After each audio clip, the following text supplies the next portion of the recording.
पटना सदर के पुनरडी गांव से सबलपुर तक निकाली गई माता सती की झांकी।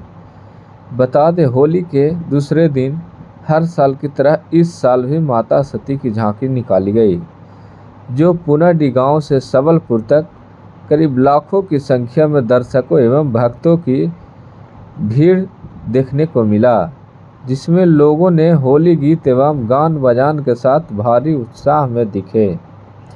बता दें, जहां प्रत्येक वर्ष होली के दूसरे दिन पुनरडी गांव ही नहीं, आसपास के दर्जनों गांव के लोग सती देवी बनी गांव की लड़की को पूजा करने लोग पहुंचते हैं।